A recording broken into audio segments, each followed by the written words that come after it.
Is it an addiction? Is it an addiction? No, I don't think it's an addiction. I think it does put me, like, it makes me happy.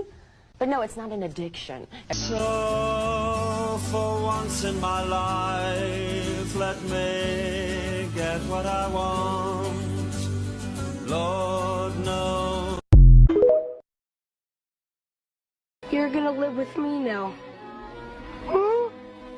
I'm gonna take care of you. Because I love you.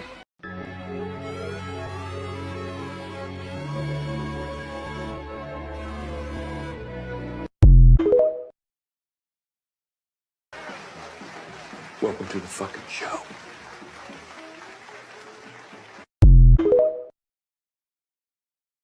Welcome back to Fantasy Football by Committee, powered by Flurry Sports. It can be tough to win a fantasy league on your own, but at FFBC, we will work together to bring home the hardware.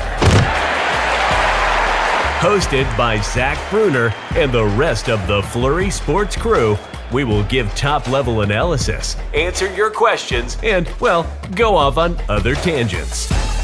That was after I tried to get ChatGPT to admit that 9/11 was an inside job, but it stood firm. It gave quite a few solid points that it was true. Welcome to Fantasy Football by Committee. The show starts in 3, 2, 1. Hello, hello, hello. Welcome back to Fantasy Football by Committee. Welcome to NFL Week 5. Every single Tuesday, late morning, early afternoon, we are right here talking about the best fantasy football waiver wire pickups that you can have. Later today, I might do a second stream or maybe early tomorrow talking about buy low, sell high targets. So definitely look forward to that. But we will just be going over some of the top pickups for you this week. And the show inevitably always turns into answering your questions as well, which is always great.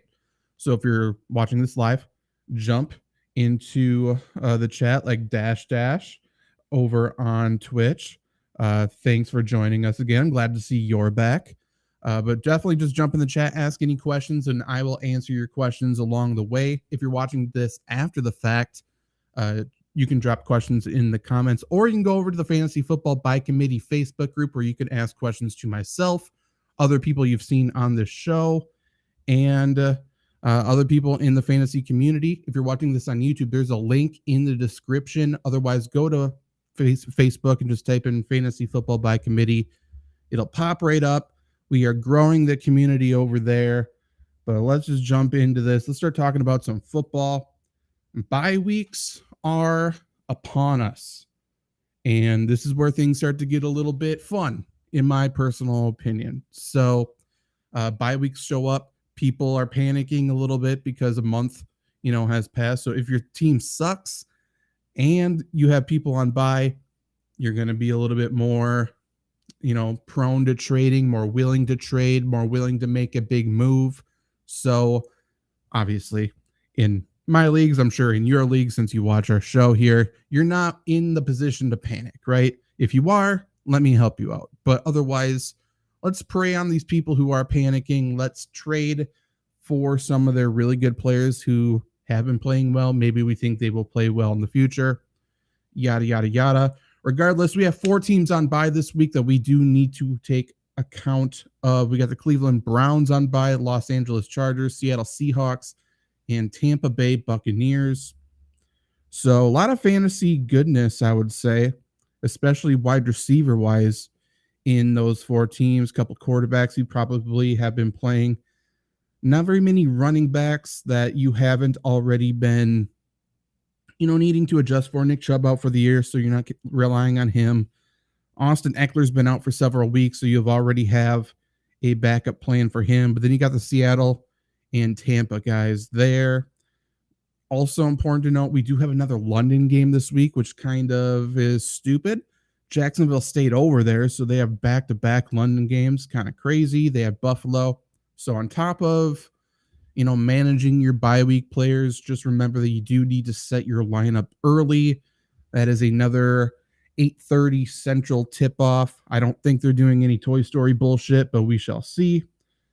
Dash in the chat. 1 and 3 with Keenan on bye. That does suck.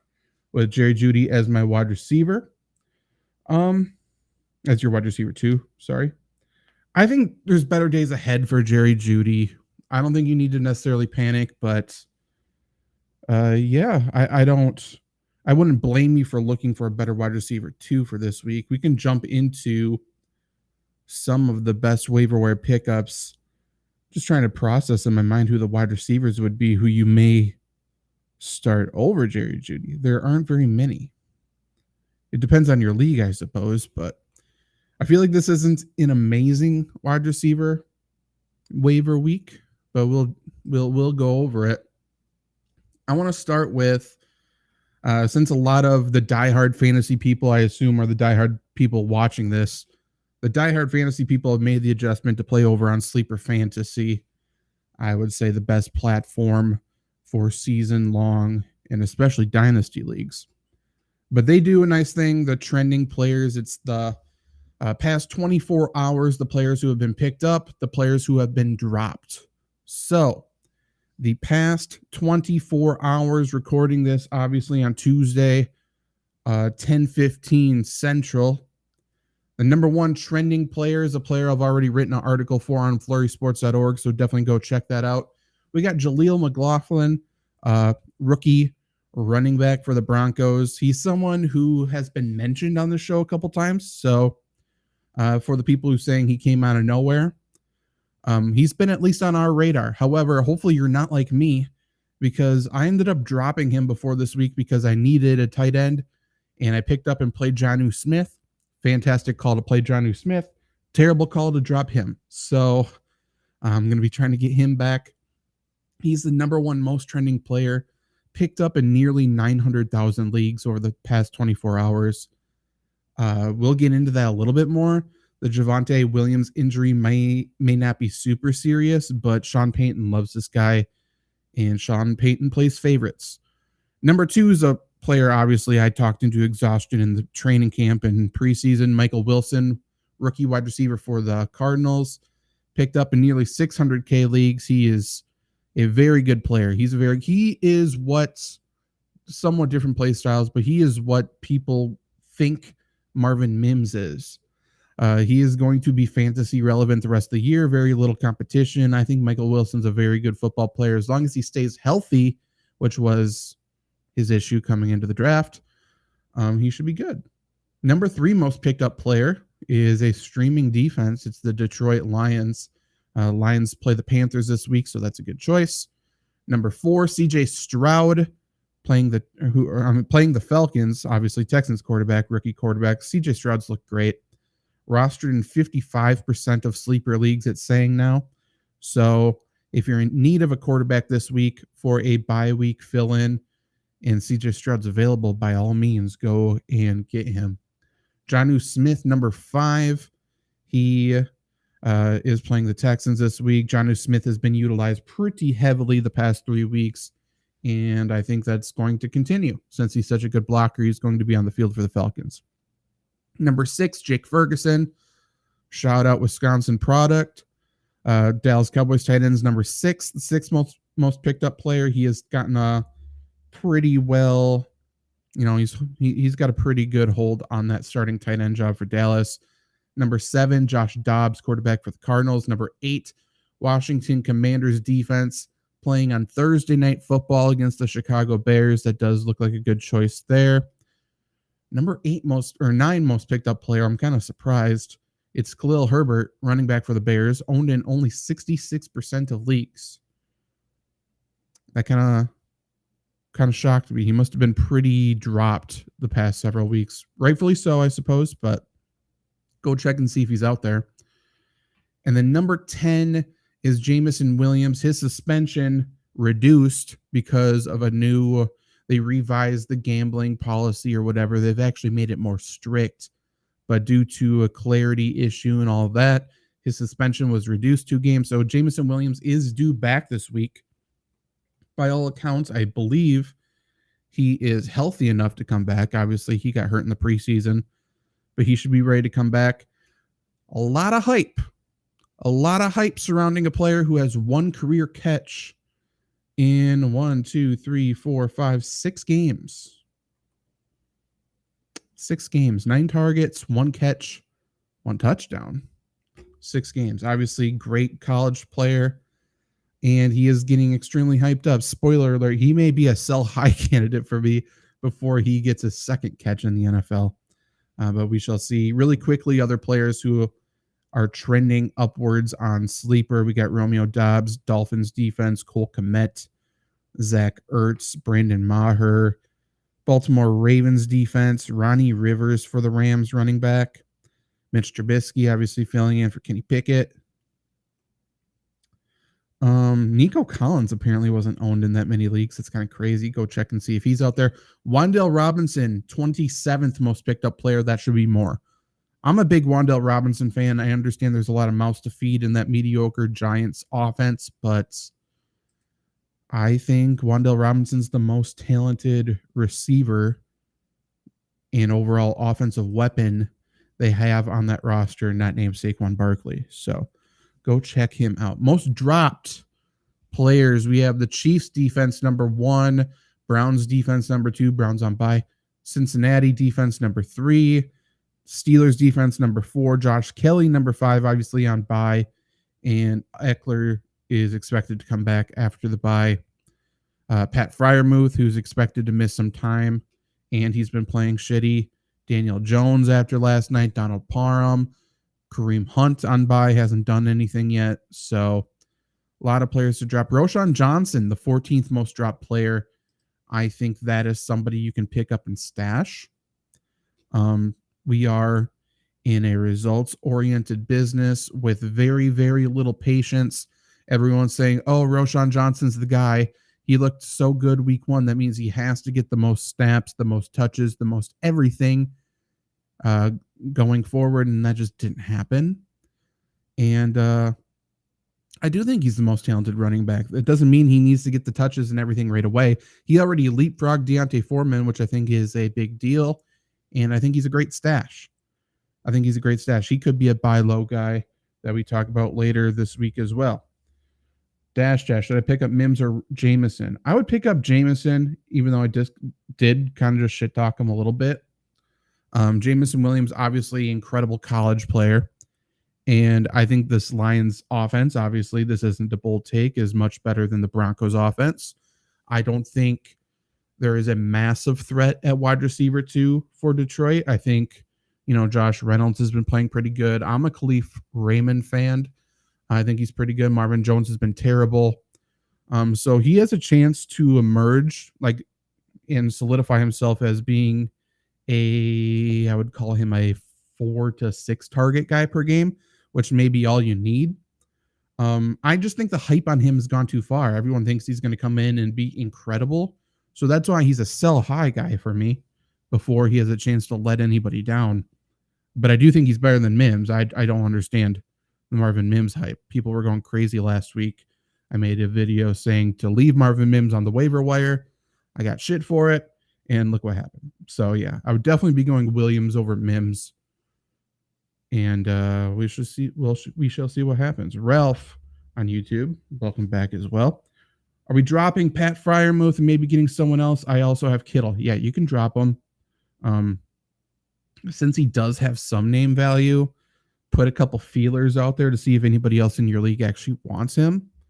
They shouldn't, but if they do, take literally anything you can get since you are already considering dropping him. I think you can drop him, but if you can grab a couple pennies, go ahead. But yeah, there's plenty of tight end options that are better, including Jonnu Smith, who's widely available, including, we'll go over them in a second.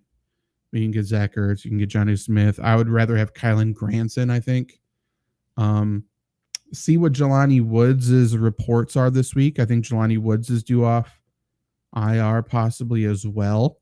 He's a guy with more upside that I'm willing to take a chance on his upside than stick with Freiermuth, who's injured and in a god-awful offense. And obviously he's your tight end too, so I don't think there is much upside with Pat Freiermuth. and Jelani Woods at the very least has upside. So if you're not starting him, give me the upside. But yeah, let's just jump into some of these. I'm going to be using ESPN Fantasy ownership the rest of the way here, just because it's easier to see, and they still, unfortunately, have the biggest user base. Certainly not my favorite fantasy platform, not my second, not my third, but it is what it is. Like I said, teams on bye: Browns, Chargers, Seattle, and Tampa. So we got Deshaun Watson, Justin Herbert, Geno Smith, and Baker Mayfield all on bye. For the waiver wire article on flurrysports.org, I'm not writing it. Hunter is. He usually does a pretty good job. We look at players owned in under 60% of fantasy leagues, so that's what I'll talk about right now. And one guy who's still owned in under 60%, I don't know why, but Jared Goff.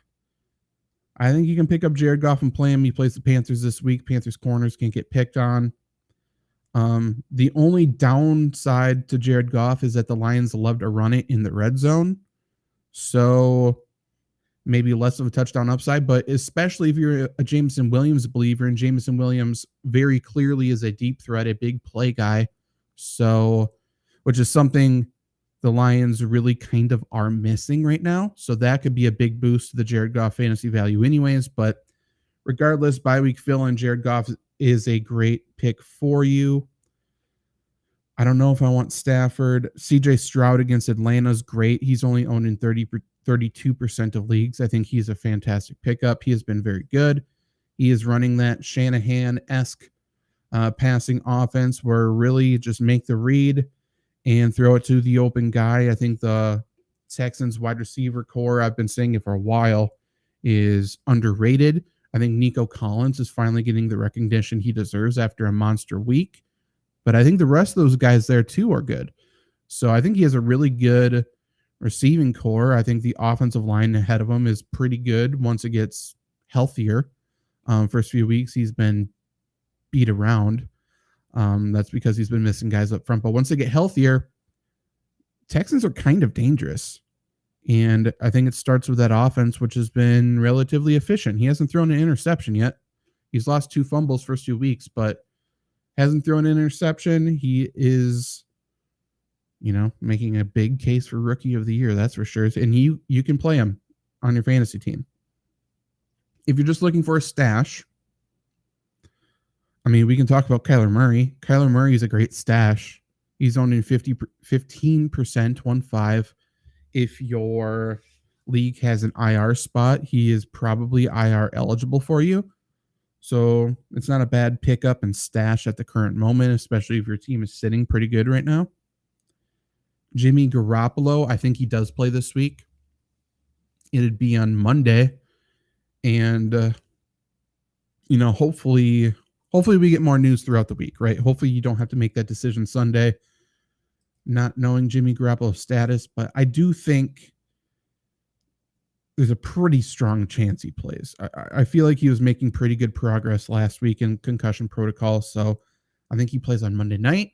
He is at home against the Packers defense. Packers defense is not very good. So they're going to get pressure on Jimmy, but Devontae and others should be able to get open with relative ease, I would say.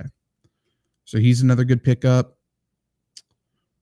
And honestly, if you need an insurance plan for that, if you're in a pretty deep league, Jimmy Garoppolo is the best guy available for you. I'm fine starting Aiden O'Connell against the Packers if you want to get both of them, or you think you can pick him up prior to kickoff if Garoppolo's out. I think you're fine there. I think you're fine. Who do the Steelers play this week? Because Kenny Pickett may be out. The Ravens. So it'd be Mitch Trubisky. I don't hate Trubisky, but I think we can all agree that Kenny Pickett is not the problem in that Steelers offense. So if Kenny Pickett's not the problem, why would Mitch Trubisky be the fix? So I'm probably leaving him. I don't understand the reason to pick him up. New Orleans, I don't think I need to go there. I don't need to do anything with New England. I don't care about Sam Howell. Sam Howell plays the Bears. I suppose there's value there. I just don't need to do it. You know, he'll be fine. He'll have a fine week. If you need a bye week fill in, I think Sam Howell is a relatively safe play. Just not exciting. But yeah, quarterback's relatively uninteresting. I don't think anyone's panicking and needing a quarterback fill in overall. So I don't think we need to spend too much more time on that. But definitely drop any questions in chat if you have them. Let's go to running backs. Running backs, obviously, Jaleel McLaughlin, the rookie in Denver, is going to be the top choice. Like I said, I wrote an article about it. Javonte Williams, despite what all the Twitter doctors, right, reported. By the way, fucking, let's ignore them. Like, if we all ignore them, they'll go away. And I think we need to do that to a lot of people on Twitter, especially in the fantasy community. But Javonte Williams has a hip flexor injury, certainly an injury that you could play with. This is something I had to deal with playing. Not a fun one. Fucking terrible for a running back, certainly worse. It's that group of muscles that's activated when you lift your knee. So like if you're doing high knees or whatever like that, like you lift your knee straight up, that's the group of muscles on your hip there that are going to be activated. Certainly running in the style that he does, pretty powerful running, where he's driving his knees into the defender, essentially driving him forward. That's impacted. Overall power should be impacted. And there's a way to wrap it that makes it a little bit better. It's going to hurt mobility a little bit. Obviously, there's injections you can do. This is something that's going to linger. Like, that's the worst part about this injury. It's not something it's like, oh, if I sit for 2 weeks and it's going to be better. It's just going to fucking drag on and on and on. It's going to be super annoying. So that's why I kind of like McLaughlin, man. Like Sean Payton said, he wants his role to grow. He is a pretty good complement to Javonte anyways. And even if Javonte plays this week, next week, week after that, I think the role for the rookie is only going to grow. I don't think it's going to be big enough for him to be a reliable RB2, but I think he's a flex with upside every single week going forward, regardless of the Javonte situation or not. But if Javonte is out, obviously he's better. He plays the Jets this week. Tough matchup. Don't necessarily love the matchup, but he is somebody you can absolutely pick up and play. Yeah, that hip flexor injury. It's going to be talked down because people were saying it was groin. People were saying it was a hip fracture. People were saying a lot of things. So it's like hip flexor. Oh, it's good. He's fine. It's a muscle strain. It's different. This thing's like a groin in the way that it's just annoying and nagging and just doesn't go away. So hopefully he gets better soon, but I don't think that's going to happen. Hopefully technology has progressed in a way where they can numb it, give him mobility, and somehow the power is still there. I just don't see that trifecta coming together. So if I'm a Javonte Williams owner, by the way, and he's ruled active this week, I don't know if I'm playing him. He's not a guy I'm cutting. He's probably not a guy I'm trading away because I don't think you can get much for him. Like, I think you're selling him low. And he's not a guy I'm trading for because I don't like this injury whatsoever. I hate hip flexors. So, yeah, he's a nothing for me, which sucks because I was high on Javonte Williams coming into the year. Really quick, and Freddie, I see your question. I'll answer it very quickly. I just want to see when the Broncos bye week is. Not that 1 week of nothing will help him a ton, but this could give us a little bit of a better picture on his timetable if they want to be super, super conservative.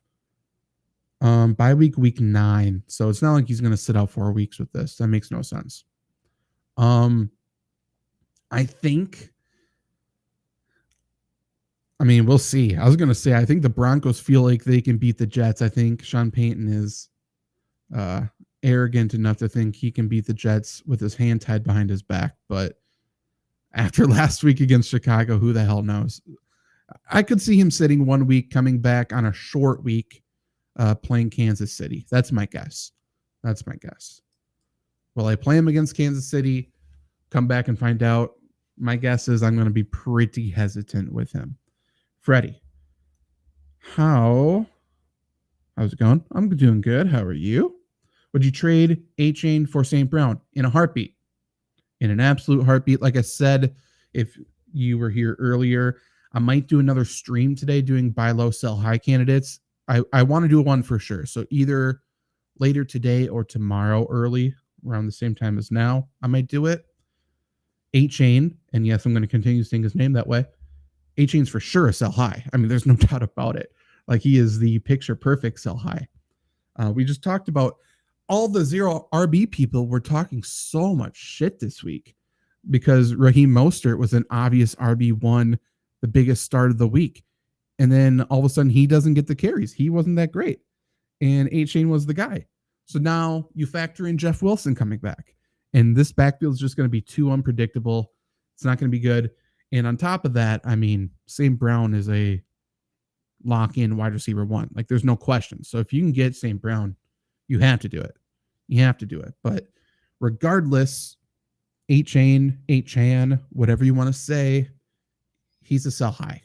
No doubt about it. Will he have other good weeks? Absolutely. Will you predict them? I don't know. Let's talk about some other running backs, though, in terms of pickups, other than the rookie in Denver, Jaleel McLaughlin. We got a lot of people flocking to Matt Breida, the backup, obviously, veteran backup in New York for Saquon Barkley. I don't feel the need to do that. I don't really care. I don't think you need to do that.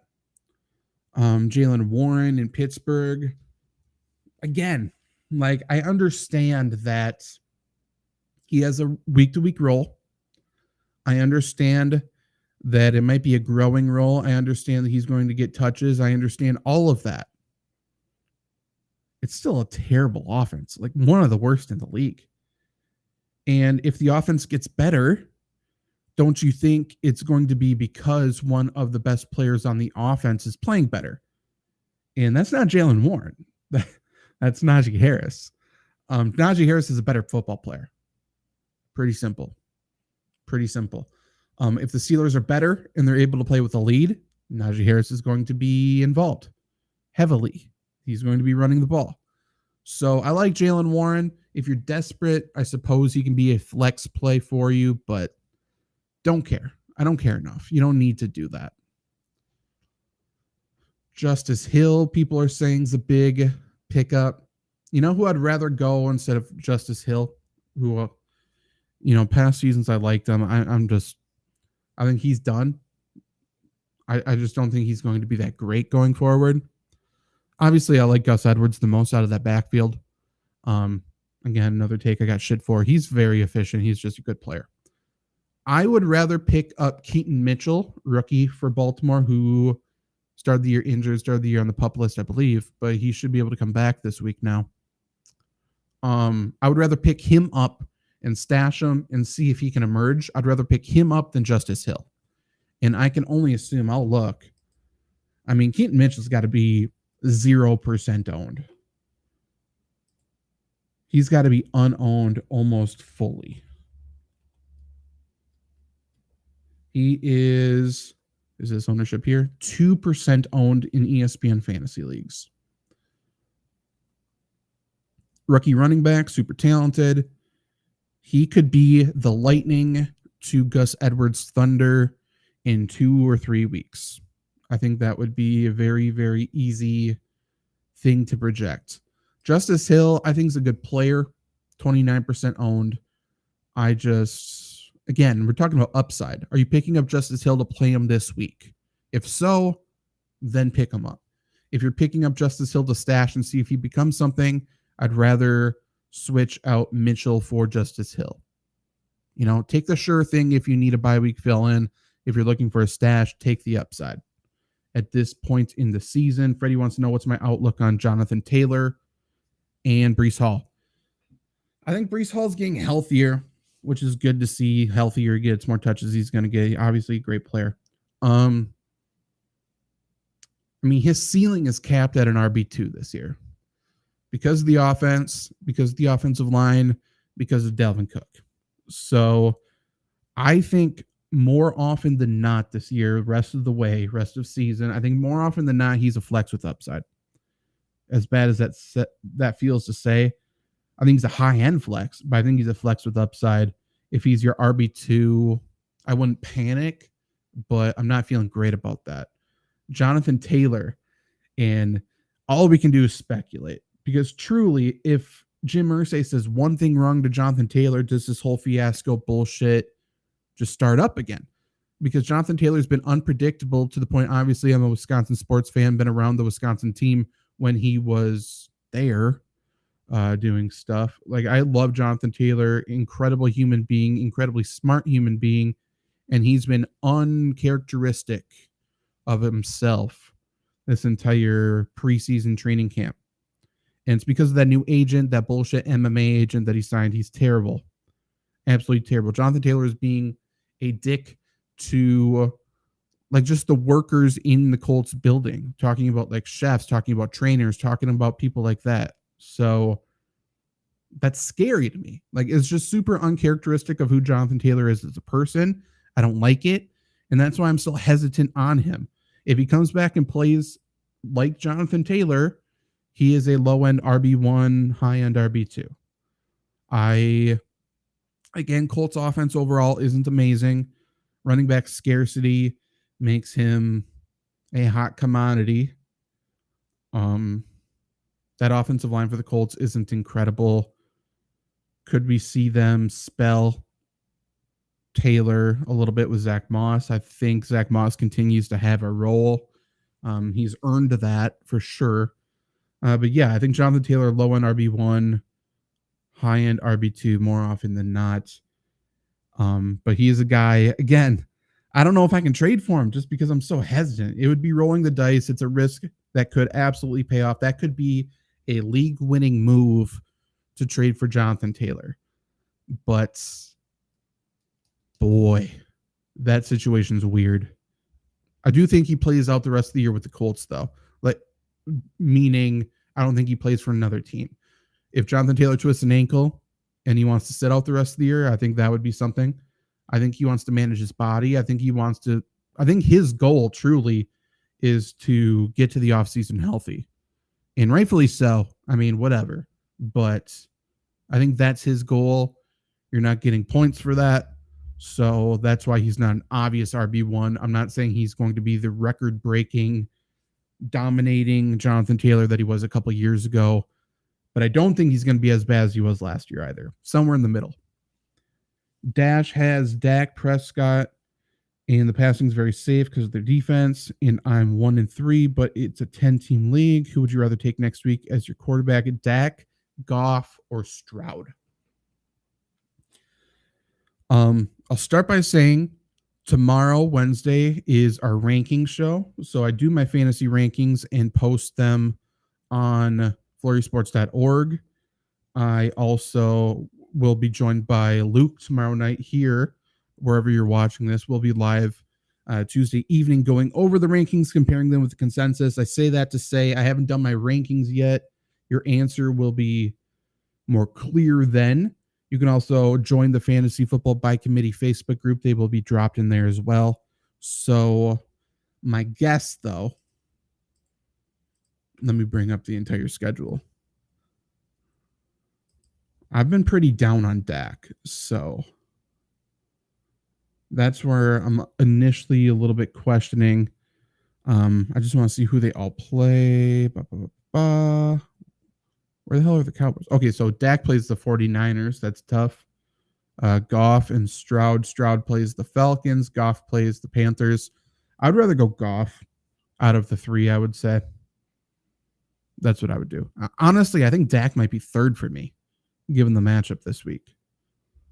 He's not a guy I want to drop, but Dak hasn't been very good. Not at all. Vinny has Sam Laporta, Dallas Goedert. Should I trade Goddard for Kittle? That's interesting. Yes, I suppose.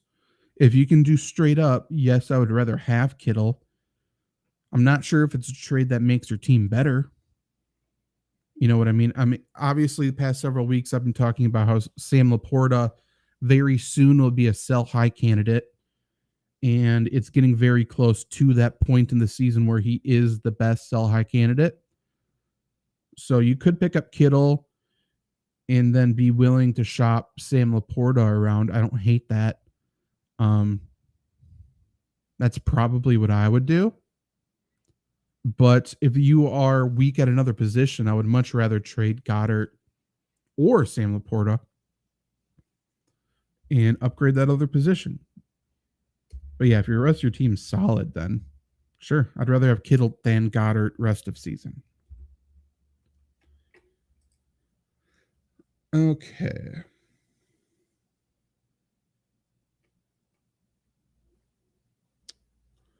Other running backs to pick up. Trying to think. I don't really care about Breida. I mean, I suppose Jeff Wilson, but I don't really want to play that headache. If you're super desperate, deep league, Wilson's going to have weeks where he's super involved. I suppose you can do that. I don't mind Tank Bigsby. Tank Bigsby obviously hasn't had a massive role so far in Jacksonville, but it's a role that I expect to grow. He's 15% owned in ESPN fantasy leagues. Yeah, I mean, 12 carries on the year, 2 touchdowns. He's going to be that short yardage guy. But as the year rolls on, especially if Jacksonville locks up that division early, I could see them managing the workload of ETN a little bit.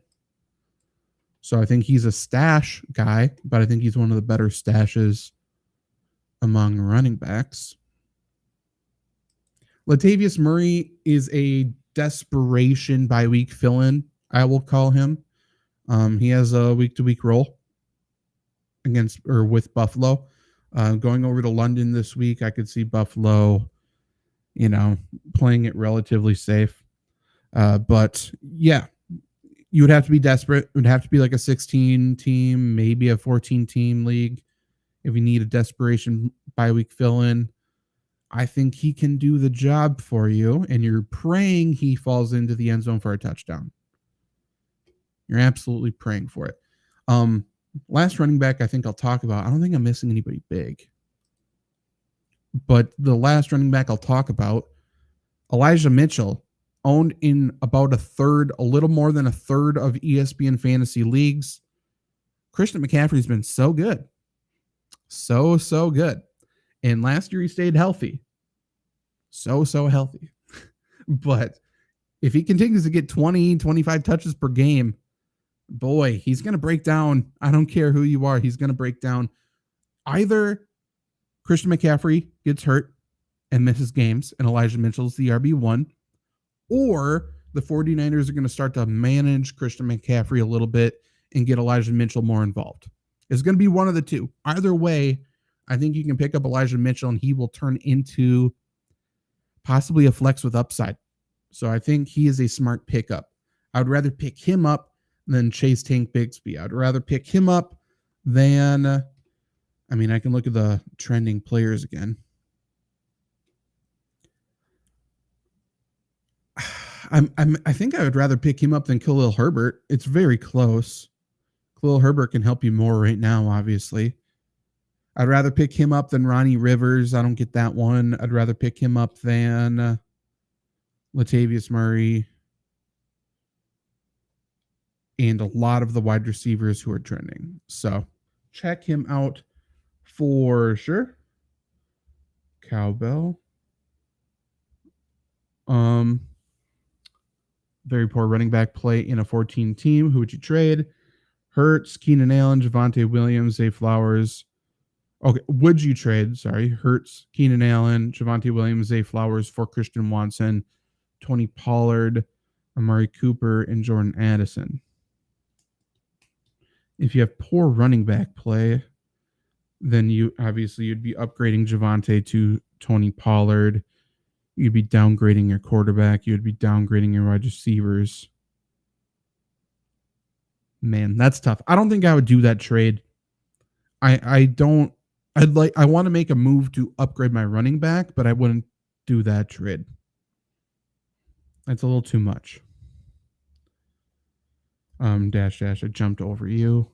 Thing is with Goff, I was going to get him last week, but I don't like is the possible blowout of Carolina handing the ball over 100 times. 100%. I will say the way to attack Carolina is best to throw. So I do think they could struggle running the ball a little bit early. They're going to stick to the run, obviously. It's Detroit, and it makes sense. But that play action could be deadly. Very easily could see that 75-yard Jameson Williams play action touchdown. Welcome back. I think he'll be okay. And especially, you're talking about bye week fill-in. Do I think he has top 5 upside? No. Do I think he's an essential lock to finish between quarterback 7 and, let's say, 14? Yes. That's where we're at. If you don't need a quarterback to win you a week, you just need a quarterback not to lose you a week. Jared Goff's one of the best guys. McAdoo, what's up? Is it time to give up on the Isaiah Hodgins project? Yes. I like him. I believe Oregon State product. I can't remember who he played for before the Giants, but I thought he looked really good wherever he was excited when he went there and started to play well last year. They just have too many guys that the front office has invested in. And just signing him, isn't an investment. They have too many guys. And on top of having too many guys, too many mouths to feed, they're also just not playing well, which is the worst part. That offensive line is, they should try Isaiah Hodgins at tackle. I think that's where he would fit best at the current moment and fill the biggest need. Cavalier, DeAndre Swift and Cooper Kupp, Worth, Stephon Diggs. I think that's relatively even. I would rather trade away. I would rather have Diggs, the Diggs side of this trade. He is the only sure bet to me. But I think it's an even trade, and I could see the other side, right? DeAndre Swift is coming on. You're betting on that continuing. I don't necessarily think that continues. And then Cooper Kupp, if he comes back and plays well, he could be equals to Stephon Diggs, right? But you're betting on his health. You're betting on Stafford's health. So I'd rather have Diggs, but I think that's an even trade. Cowbell, he had that trade earlier. He has Tyreek Hill as his other wide receiver. Good team. So his team would be Deshaun, Connor, Pollard, Amari Cooper, Tyreek Hill, Higbee, and Addison. I still think it's too much to give up. I think you can get more at the very least. Getting Addison is a nothing. That's a nothing burger. Having Higbee as your tight end, I think you can upgrade there. I understand wanting Pollard. Obviously, he's a top 5 guy rest of season, but I don't necessarily trust Deshaun Watson. I'd rather have Hurts than Watson. I'd rather have, who's the other wide receiver? Keenan Allen. Do a trade with Keenan Allen and Javonte Williams or something like that, but you got to get more. I'd rather do, if they're willing to do it, I'd rather do Keenan Allen, Javonte Williams for Tony Pollard and whatever throwaway player. It kind of hurts your wide receiver core, but I think I still would do that. I'm fine with selling Keenan Allen while he's healthy and just getting Tony Pollard in general, But overall, it feels like a panic trade when you get a bunch of players in a row like that, and it's too early to panic. Maybe not for everybody, but if you panic at this point, I think you're already writing off the season. Sorry, just checking a text there. Okay, wide receivers. There's a lot of wide receivers people want to add this week. That doesn't necessarily mean there's a lot of great wide receiver options, though. Quantity, not quality, we'll call it this week. Cavalier, Stephon Diggs, Josh Allen, stacking them. Is that a good idea? Sure. It's one of the better stacks in the league. I think I don't put much value in terms of stacks for season-long leagues. Stuff like that. Obviously for best ball, obviously for DFS, there's a very big, there's a direct correlation to winning, right? But in terms of season-long, it's not a big deal. I don't seek it out. I don't stray away from it. But that's one of the more safe stacks just because Stephon Diggs seems to get his pretty much every single week. And Josh Allen obviously is one of the best fantasy quarterbacks, and he's healthy, which is a big deal. So good idea. Yes, in the fact that they're both great players. Also, who's more valuable, Swift or A-Chain? I think Swift. That's a great question. Let me put that on the screen just for people after the fact. I don't think either player are going to be consistent. I don't think their role is going to be consistent. That's the issue. But A-Chain, I think, is competing with more players. Obviously, is the more inexperienced of them. Swift is competing against, I wanted to say worse players. I don't think that's necessarily true. I think Swift's in the better offense. I think Swift's behind a better offensive line. And yeah, so I would rather go Swift. I think it's very close, though. Gordy, would you trade Eckler, Kupp, and DK for Devontae, Rashad White, Josh Allen, and Hollywood Brown? I'm thin at quarterback right now with Burrow and Kirk. You're not thin. Kirk Cousins is one of the best fantasy quarterbacks in the league, and Joe Burrow, the only direction to go is up. I don't think you need to panic at quarterback. That's the last thing you need to do. Unless you're in a 2-quarterback league. Then I understand hitting the panic button on Joe Burrow a little bit. But you're trading away Eckler, Kupp, and DK for Devontae. No, I wouldn't do it. Now is not the time to trade Kupp and Eckler. 1 quarterback. Yeah, you're good. You don't need to do that trade. I think Kirk Cousins is fine. And I think Joe Burrow eventually will start playing better. They need to sit him. He can't move his leg. They need to sit him. His stubbornness is probably going to cost them the season, to be honest. Do we have a streaming schedule? Loosely. So Wednesday evening, 7 p.m. Central, we are always live with the Fantasy Football Ranking Show. Immediately after, we do a Green Bay Packers podcast called Lombardi Suite. Thursday, before Thursday Night Football, we have a start-sit show. And then this one, I've been doing late morning, early afternoon on Tuesdays, Fantasy Waiver Wire show. Later today or early tomorrow as well, though, I'm going to be doing a Fantasy Buy Low, Sell High show. Talking about trades and stuff like that. People, sort of a fantasy football stock market sort of show. I'm going to be doing that.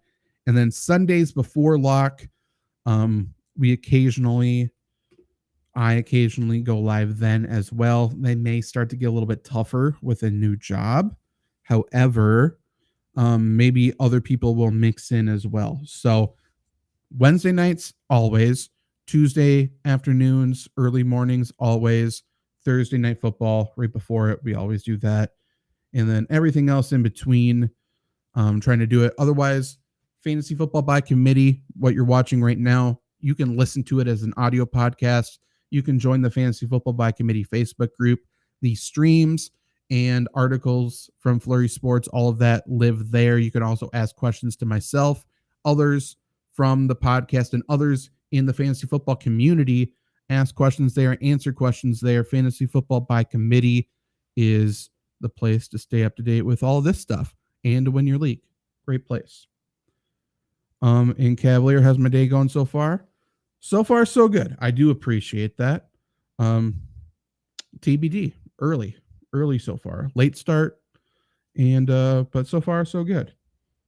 It's always good to wake up on a Tuesday with all of your Monday night bets hitting and the ones that you needed to finish your week 4 parlay and stuff like that, those hit. So, bank account growing on the sports books, which is always a great feeling. Big Country, what's up? Welcome back. Burrow and Evans for Garrett and Jackson.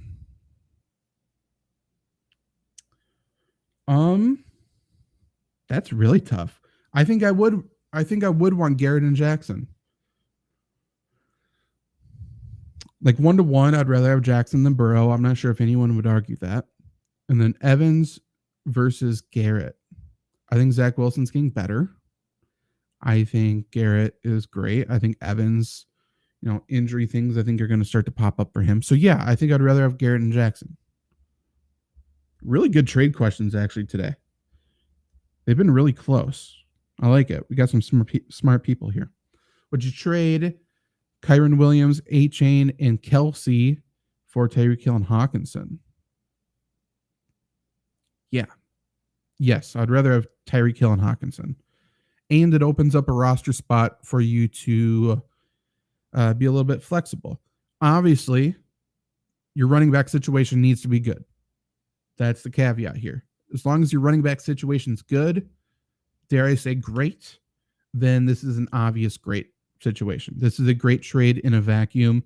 But if it handcuffs your running back spot, then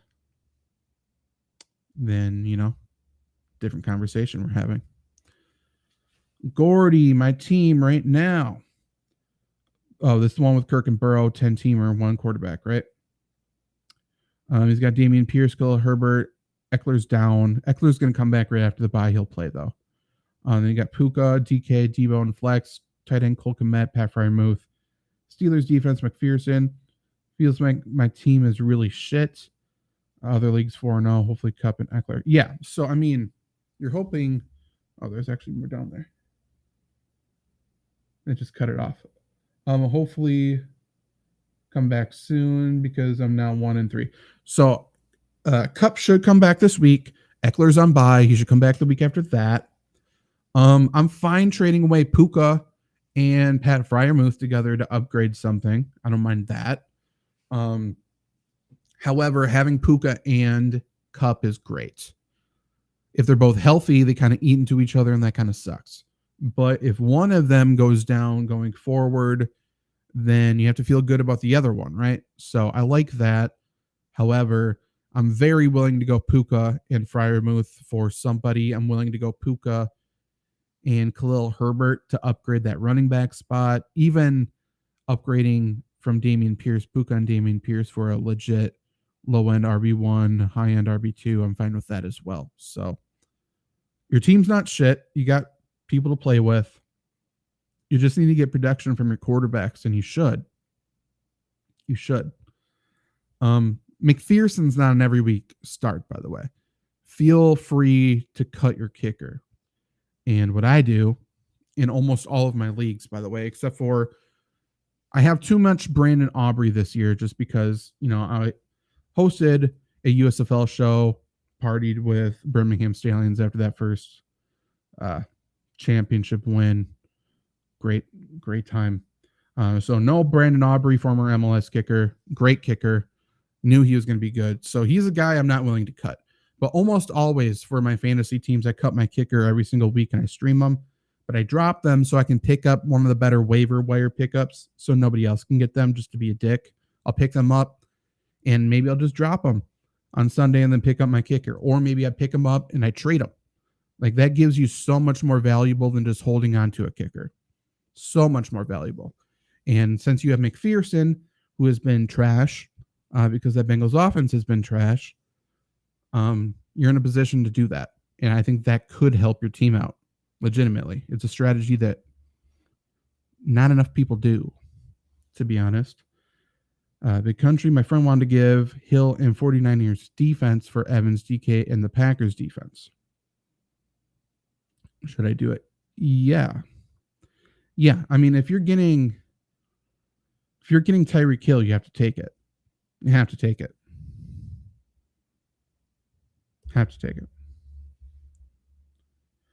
The other guys are going to be inconsistent. And Tyreek Hill, he's too good.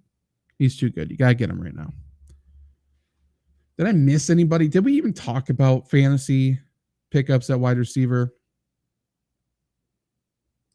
Let's just scroll down to less than 60% on ESPN, talk about a couple people.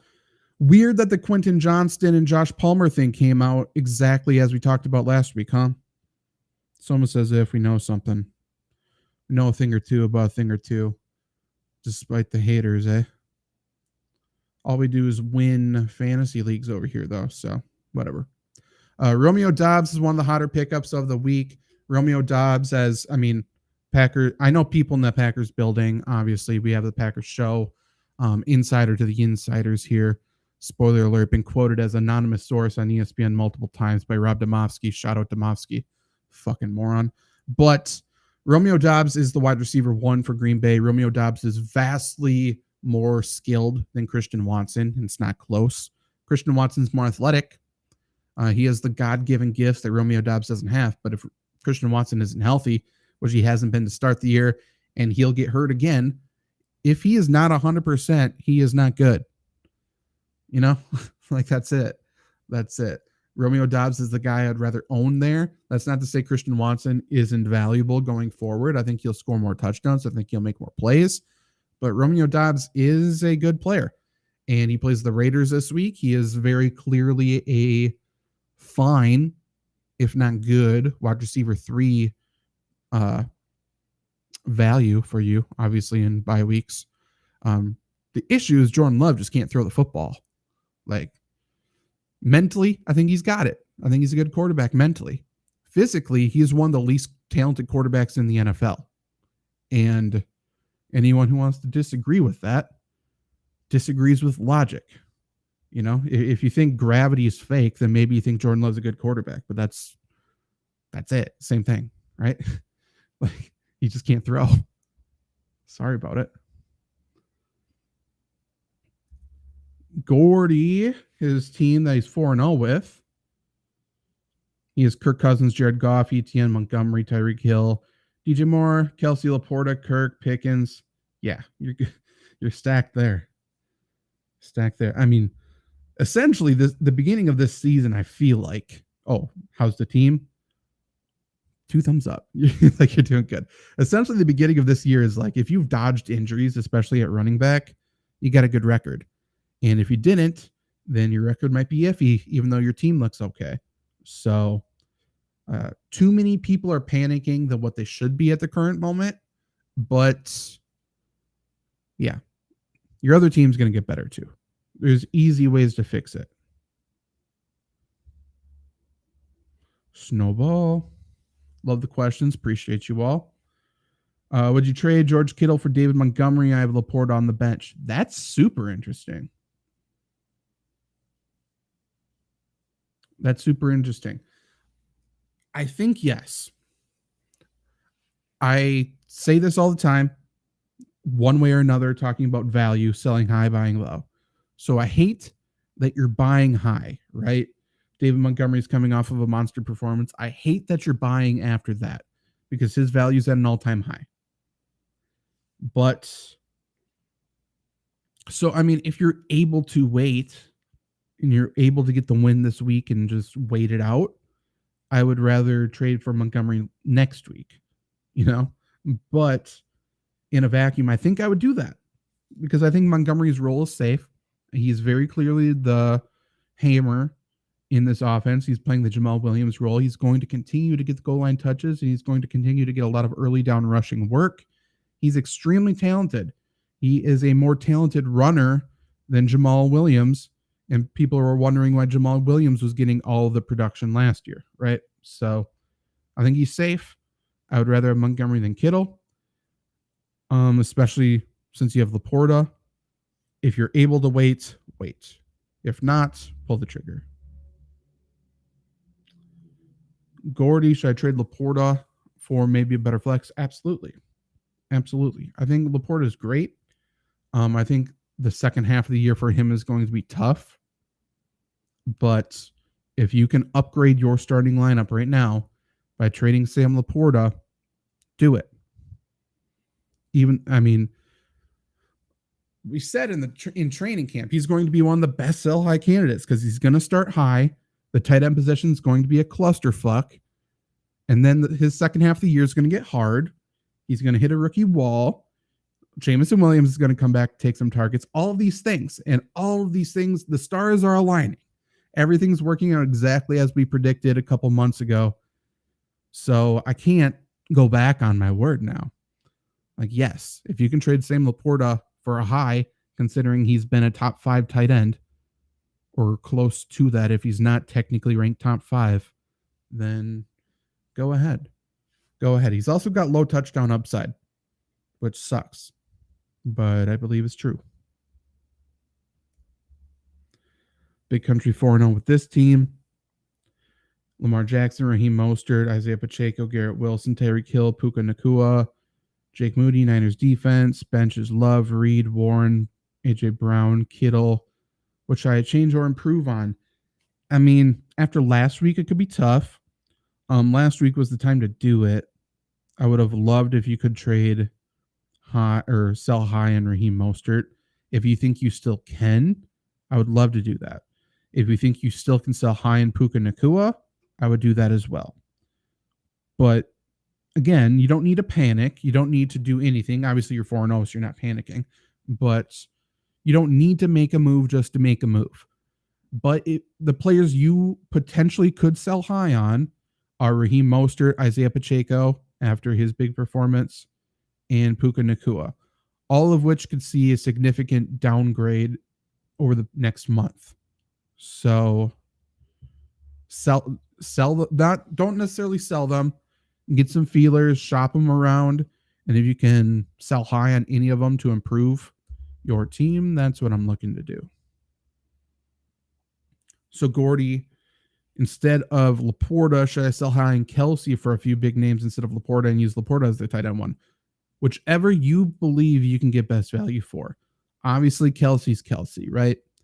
There's few more sure things in fantasy football than Travis Kelce. There is no better positional advantage in fantasy football than Travis Kelce. Me saying those two things, clip it if you need to send to your league mates. Those two things are real. Those two things could be reasons to keep Travis Kelce, or those two things could be reasons that you can puff him up to your league mate and sell high. So either way, it's true. Travis Kelce is the biggest positional advantage in fantasy football, despite him being, I believe, tight end 7 through the first month of the year. He's going to get better, obviously.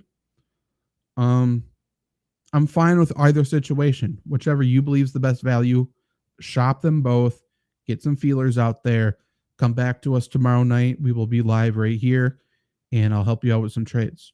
Or, better yet, if you want immediate feedback, join the Fantasy Football by Committee Facebook group, and you can drop all of your trade questions in there. That's what you should do, legitimately. That is a self-plug, and it's also something to help you. Win-win. Win-win-win, actually. Triple win. Ralph, what's up, Garner, by the way? Ralph asks, should I trade Ayuk for A-Chain? No. Unless you're desperate at running back, I don't want to trade away Ayuk for a running back that's about to be in a 3-headed monster backfield behind a middle of the road at best offensive line. We also tend to forget with Miami. Every year, I don't get it. We talk about running backs get better when it's cold. Okay. So we're talking about some players getting an advantage towards the end of the year, right? We talk about Lambeau Field, Aaron Rodgers for all those years. So good later in the year. Snow starts falling, starts to get colder, yada, yada. Miami is on the flip side of that. Miami's advantage is early in the year. People go down to Miami where it's hot as fucking shit, humid as hell, and they run around them. They're used to it. They fucking race around them. As we've seen at the beginning of this year, we saw it last year, we saw it the year before that. We always forget this. Miami's home field advantage, Miami's climate advantage, whatever you want to call it, is always front loaded. It's always the beginning of the year. They always start hot, literally and, record wise. So Miami's going to start to trail off. Like they always do this. So, unless their name is Tyreek Hill, there really isn't a Miami Dolphin I'm looking to trade for. Tyreek Hill is his own thing. He's too good. Trade for Tyreek. The rest of them, and I guess if you're a betting man, woman. I don't hate, rest of season. I'm downgrading Miami the rest of the season from this point forward. Are they still going to be a good team? Are they still one of the best teams in the NFL? Yes to both. But they're not going to be as dominant. No chance. I guess we should talk about Jameson Williams again quickly for wide receiver pickups. 16% ownership in ESPN fantasy leagues. Jameson Williams suspension reduced by 2 games, which means he's eligible to come back this week. Health-wise, all signs point to him being healthy enough to come back. But if he doesn't score from 30 yards out, I don't think Jameson Williams scores. He is a NFL player who has 1 catch in 5 or 6 games. 9 targets, 1 catch. The 1 catch was a touchdown. 40 plus yards, I believe. I think he is a sell high candidate if you get him. However, if you're looking for a stash, I mean, there's no better stash amongst wide receivers right now than Jameson Williams. I'm picking him up over Marvin Mims. I'm picking him up over Rashee Rice, over Romeo Doubs, over a lot of these guys. He was dominant in college. He was so good in college. Theoretically, he could be dominant opposite of Amon-Ra St. Brown. Like if he's getting secondary coverage, talking like cornerback 2 coverage, he should be really good. He should be really good. This week's a good matchup against the Panthers. It could be a coming out party for him. He plays at home. I think he might be a little bit better on the turf going forward as well. But yeah, Jameson Williams, I think is a sell high candidate. If he comes back and he has a huge play, big touchdown this week, definitely a sell high candidate. However, he's also a great stash candidate. So for sure needs to be owned no matter what, whether you're picking him up to sell him or picking him up to see if he can emerge as a trustworthy player. Regardless, Jameson Williams needs to be owned. Probably should be the number 2 pickup of the week. Michael Wilson, like I said, I talked him up in preseason a shit ton. I love him. He's a great player. He's the 3rd most picked up player on Sleeper Fantasy, rookie wide receiver for the Cardinals. I think he's legit. I don't think his production's fake. I don't think anything like that. But Jameson Williams is a better pickup than he is. His upside is capped by the fact that he plays for the Cardinals. Ralph asks, he has Etienne, Madison, Kyron Williams as running backs, and the bench is Tyler Algier. I'm 4-0. Should I hold on? Yeah. I mean, you can shop those guys, but like, I'm not looking to move Etienne. I don't think I'm not interested in moving Algier, right? Like the only way his value goes is up, and that's if Bijan Robinson gets hurt. Not wishing for injury, but that would make him a great player. I don't think I'm shopping Kyron Williams. I will say I think Zach Evans could come on at the end of the year. I think he's really talented, but he hasn't even been active. So at this point, like, we don't need to project Kyron Williams falls off. So I'm not looking to trade him. Alexander Madison's the only guy I'm looking to possibly get some feelers on. If people think he is a low-end RB1, high-end RB2, and you can get that kind of value for him, I think pull the trigger. But don't trade just to make a trade. You got some healthy running backs. Let's celebrate it all the way to a fantasy championship. Max has Amon-Ra, Alvin Kamara, Alexander Madison. Oh, it's a trade. Sorry. Amon-Ra, Kamara, Madison for Saquon Barkley, Puka Nacua, Javonte Williams.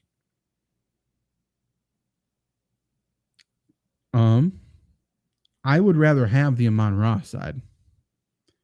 I don't love Alvin Kamara for fantasy for all the reasons we've talked about a million times. I don't think his touchdown upside is very high, and running ability is a little bit overrated. But PPR wise, it's in 0 PPR, so that hurts you obviously. But the Javonte Williams injury is tough. That hip flexor thing I think is going to be nagging for the next month at least. Puka's value goes down with Kupp coming back. Saquon Barkley already hurt. The best player in this trade is Amon-Ra. I don't think that's close. And yeah, you got to keep it. You got to keep those guys. You can get better. You can get more, rather. Garner. Jonnu Smith or Noah Gray? Jonnu Smith.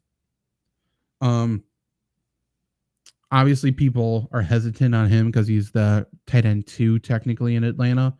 But Falcons want to run the football. He's a drastically better blocker, so he's always on the field. And if you're always on the field, opportunity leads to productivity. That's why he's getting some targets, looking good. And on top of that, they're throwing screens to him. Like, they like his athletic ability enough to get him the ball in open space. Should they be doing that to Kyle Pitts? Probably, but they're not. So Jonnu Smith, I think, is safe, as weird as it sounds. Should I trade Mostert for Tua? If you're good at running back, then sure. I think you can get more than Tua, though. Just because running back, like the scarcity of that position is kind of crazy at the current moment. Obviously, it's dwindling by the day. So I think you can get more for Tua if you're panicking because you have no good quarterback and you're stacked at running back, then sure. The guy I'm deciding with, he says, I'm the guy deciding between Goff, Dak, and CJ. No, then I don't think I would. I don't think Tua is that big of an upgrade from Goff, is essentially the question. Would I rather have Goff and Mostert, or would I rather have Tua? And I think I'd rather have Goff and Mostert. I'm still looking to trade Mostert if possible, but yeah. I don't think I'm trading for Tua with that. Amon-Ra is better than Saquon 0 PPR, if that's technically your question. I think. It's just health.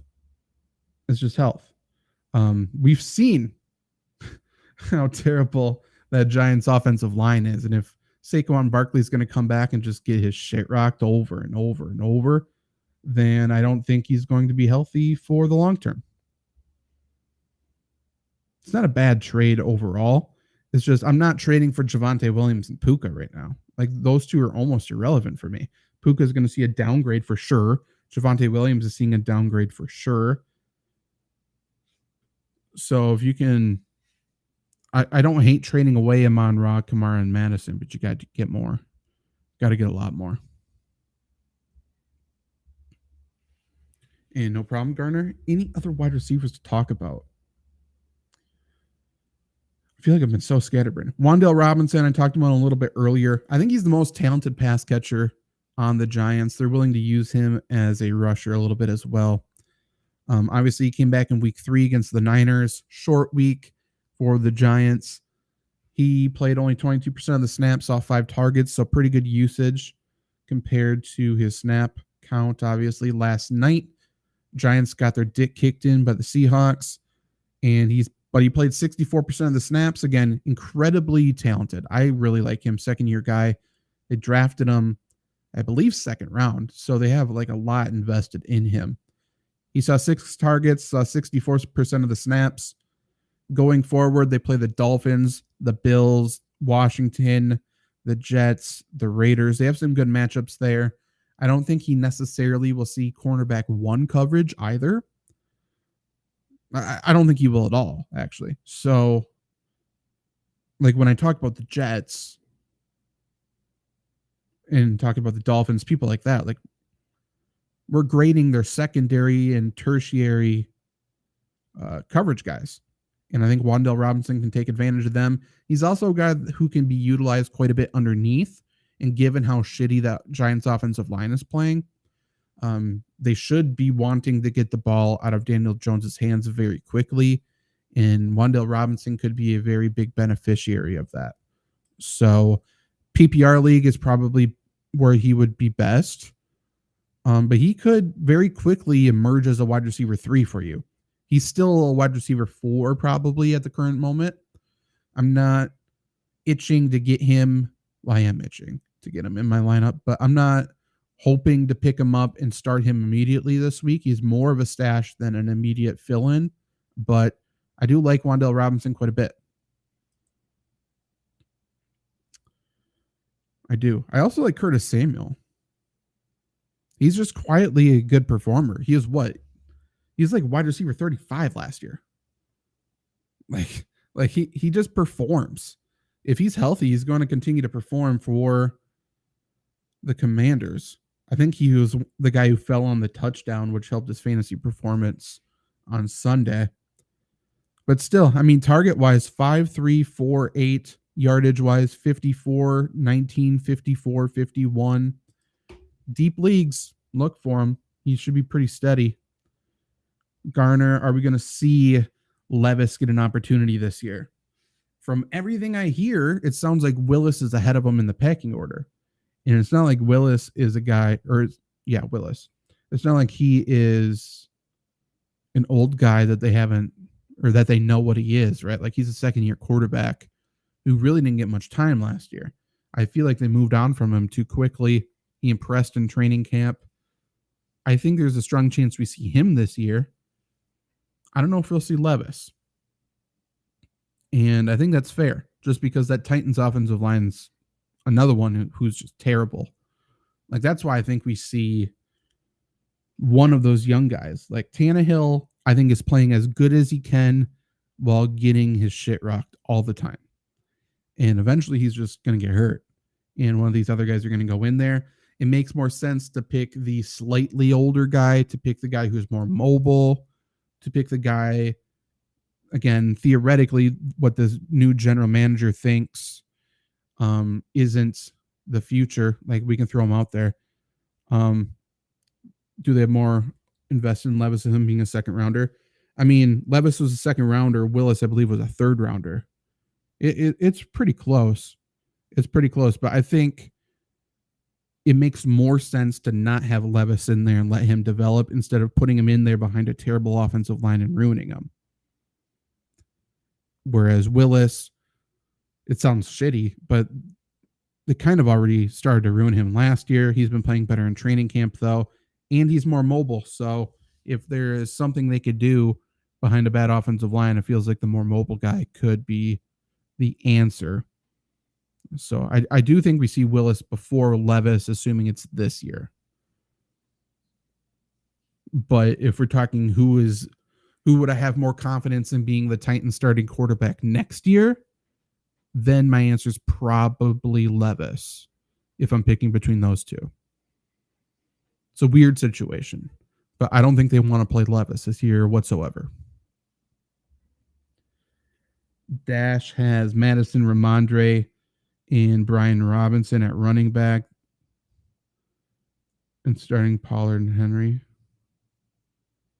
And Kyron, what was the trade? You're stacked at running back. Whatever. Oh, should I trade Mostert for Tua? I mean, yeah, you are stacked, eh? Again, I think you can get more, but given that situation, I'm willing to, and you have Karen Williams, I'm willing to do it. I'm willing to do that trade then. I would still try to get more, even if you have to throw in another player and just upgrade that other player, essentially. But, yeah, go ahead and do that. Your running back room is admirable, to say the least. Okay, I mean, we kind of talked about wide receivers. It's been so fucking scattered. Been hour 20 we're on. I like the questions, though. I'd rather answer your guys' questions than to just simply read off who the best pickups are. But let's talk about tight ends quickly and fire any more questions you have. Then I'll answer those questions before getting off. But tight end pickups, obviously, we read on Sleeper the most picked up players. Jonnu Smith is the 5th most picked up player, so he's a hot tight end pickup. And Jake Ferguson's the 6th most. Jonnu Smith, like I just said, like he is the blocker. Falcons want to run the football. Jonnu Smith's going to be out there to block. And he's also, oh, by the way, very athletic. And they traded for him, so obviously they want him. But He's going to be on the field for his blocking capabilities, and then he's going to see targets since he's on the field. Last 3 weeks, 6, 8, and 6 for targets, receptions 4, 5, 6, and then his yardage 47, 37, and then a whopping 95 last week. Do I think he is a consistent double-digit fantasy producer? No. But I do think projecting him around that 8-point mark could be pretty safe. And, maybe eventually he catches a touchdown. I think his touchdown upside is relatively low. But if you're just looking for a safe floor for a tight end, I think Jonnu Smith is a good option. Jake Ferguson on Wisconsin. He's got a relatively good hold, I feel, on that tight end spot. It's still a little bit of a committee approach there for them. I mean, we can just see that with the snaps. He started the year 72% on the snaps, then 60, 69, 56. He's gotten 7 targets in 3 of the 4 games, though. Last week was his best performance because he caught all 7 of those targets for 77 yards. He also got a touchdown in week 2. He's the tight end to own in Dallas for sure. I think he is a startable, very low-end tight end 1 going forward. I don't necessarily want to start him this week against the Niners. But yeah, he's a guy you can pick up. Obviously, if you've been starting Pat Freiermuth, if you somehow are still starting Kyle Pitts, something like that, I think you can pick up Jake Ferguson and start them over those people. Obviously, Freiermuth is injured now. But yeah, he's valuable enough for that. I think Logan Thomas is another deep league pickup at tight end, but I think he's going to be used. He's got a pretty good grasp on that tight end spot in Washington when he's healthy, and he's currently healthy. This week, Washington plays Chicago. I expect Washington to be in scoring position, decent amount. And if they're in scoring position, he is going to be the wide receiver or the receiving target in the red zone, I can only assume. So, yeah. Deep league guy, but I like him. Let's look at some other tight ends that are owned in other 60% of leagues. Zach Ertz is still under 60%. You can go pick him up. Hunter Henry is still under 60%. You can go pick him up. I like them both more than Dalton Schultz, who people are still rolling with. I like them over Gerald Everett, who some people are rolling with, over Dawson Knox. I like him over Dalton Kincaid.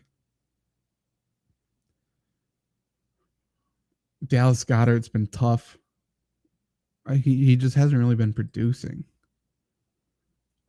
He's kind of been forgotten about in that offense a little bit. I'm not hitting the panic button on him. I think I'm still rolling him out there in the starting lineup. But preseason tight end ones who you don't need to start at this current moment. You don't need to start Darren Waller. Don't start Kyle Pitts. Don't start Pat Freiermuth. I probably don't start David Njoku. I know he's on bye this week, but don't start him going forward until he produces. And don't start Dalton Schultz. There's decent options out there. Go ahead and get them. Noah Fant on bye this week. He's been decent as well. Yardage the past 3 weeks, 56, 41, 63. Question mark going into this weekend or going into Monday night because of the injury, but now he has a bye week to get healthy. I like him. And then Jelani Woods, 6'7", 6'8" monster for the Colts. They've been using Kylan Granson as a receiver. He, I believe, can come back off IR this week. Yes. So he is a guy to pick up and stash and see. He had a couple weeks last year where they used him. Like, they barely used him last year, but he had a couple weeks where they did use him and he just caught touchdowns. Obviously at 6'7", 6'8", he's going to be a red zone monster, but he's also extremely athletic. He can move bodies in the running game.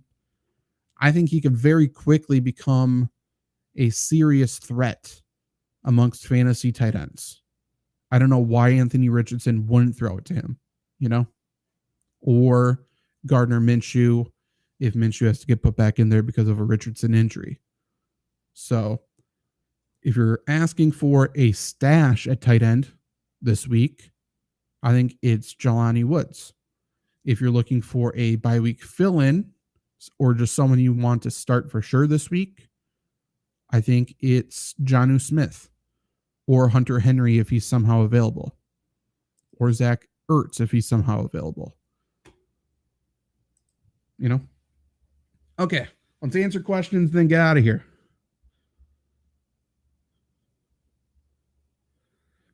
Dash, start here. What do I think about Madison rest of season? I think he's going to be relatively inconsistent. I don't think that Vikings offensive line's amazing. Darisaw, I think, is back in the lineup and healthy enough to play. He's legit. He's very good at left tackle. But I think the health of the offensive line is a big deal for Madison. I don't think he's good enough to overcome a bad offensive line. I think he's probably, a mid-range RB2 going forward rest of season. I don't foresee Cam Akers being a massive threat to him. They will take a hot hand approach if Madison's getting stood up at the line, and they put in Cam Akers the next drive and he busts a couple runs. They'll roll with Cam Akers. That's what they're going to do. But I think Madison's going to get the first shot essentially every single game. So mid-range RB2 going forward. Draco Juiced. Interesting. Should I trade Stephon Diggs, Dameon Pierce, and Purdy for Joe Mixon, Jacoby Myers, Kirk, and Michael Thomas? Wow. I think no. I'm assuming, let me scroll down just to see if you just said anything else. Okay. I'm assuming you need a running back. That's why you're wanting to do this trade, right? Yeah, because you're going for Mixon. I wouldn't do it. Diggs is very clearly the best player in the trade. No disputes by anyone, I assume. And Purdy's getting the job done for you. So the question is Dameon Pierce. I think you can upgrade better than going to Joe Mixon. So no, I wouldn't do that trade. Speak has a trade. Got offered Saquon Barkley and Garrett Wilson for Michael Pittman, Sam Laporta, and one of Jerome Ford, Ty Montgomery, or David Montgomery probably, and ETN. How is ETN getting thrown with Jerome Ford? You get to pick? If you get to pick one of those three, and it's not like a fucking lottery out of the hat thing, because Jerome Ford, get him out of here. But okay, so you would be getting Saquon Barkley and Garrett Wilson.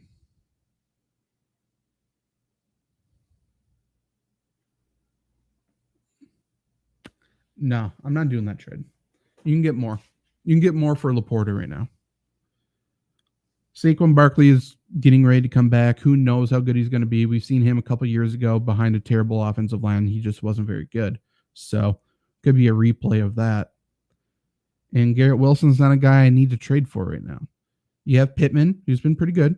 You got Laporta, who's been very good. And then you have running backs who are good. Montgomery and ETN are going to be fine. I'm fine getting rid of Ford, but I think you're fine. Dash wants to get rid of Mostert just in case he has another bad week and nobody wants him at all. For sure. Yeah, I mean, there's a scenario where A-Chain and Jeff Wilson both play well this week and Mostert does nothing. And then people wake up and are like, oh, this is what this backfield is, right? So, yeah, you need to get rid of Mostert. Have to do it. Trixie on Twitch. I just traded Swift for Richardson. My quarterback was Goff. My running backs were Aaron Jones, Saquon, Najee, and Madison. I like that. You're rolling the dice. I mean, you would be rolling the dice rolling with Swift too. But you're rolling the dice on Richardson just because health-wise, man. Like, he finally completed his first NFL game this week. Congrats to you, Anthony Richardson. He's been great, but with the way he plays and injury issues, it's concerning. But he is certainly an upgrade at quarterback for you. He is if he stays healthy, he's borderline top 5 the rest of the way. So yeah, I like that. And your running backs are fine. So I like that trade. Any other last second questions while I do my plugs here? Let me know. If there's no more questions, then we will be back. I'll be back either later today or more likely tomorrow around the same time doing a buy low, sell high stream, talking about players you can trade for or away. We'll be doing that and obviously answering a bunch more of your guys' questions. However, if you want to ask questions while we are not on air, please join the Fantasy Football by Committee Facebook group. There you can ask questions to me. You can ask questions to other people you see on the show, and you can ask questions to the rest of the community over there as well. Ask questions or answer questions. If you're a fantasy writer, definitely throw your articles in there, share them with the rest of the community. You can see our articles on there from Flurry Sports. My rankings will be posted in there tomorrow. You'll see the streams dropped in there as well. Lots of good stuff over there. Fantasy Football by Committee Facebook group. If you're watching this on YouTube, there's a link to the group in the description below, so definitely go join that. And feel like there's something else, but maybe that's it. Maybe that's it. Subscribe wherever you're watching or listening to this. If you're watching this and want to catch this as an audio podcast, so you don't need to be staring at my face or being able to listen to this maybe in the car on your way to work. Again, Fantasy Football by Committee. It's a podcast. Wherever you listen to podcasts, go do that as well. If you are in need of a fantasy football award, whether it be for the winner or for the loser, or if you want some magnetic wall art, anything like that, go to trophysmack.com. Use the promo code Flurry, Flurry. If you order a trophy, you get a free championship ring with it when you use the promo code. That's a $60 value. Trophysmack.com. They're the most customizable fantasy awards on the market. They got a deal with Mark Cuban on Shark Tank. They are the real deal. Amazing products. So go to trophysmack.com. You can get trophies, championship rings. You can get champ chains like you see maybe a little bit on like sidelines in college football after an interception, stuff like that. You can get championship belts, which are incredible. May need to be getting one for the show here pretty soon. So yeah, trophysmack.com, promo code Flurry, Flurry. Check out everything else on flurrysports.org. And I appreciate you all for hanging out with me, asking questions, and I'll see you again very soon. Bye.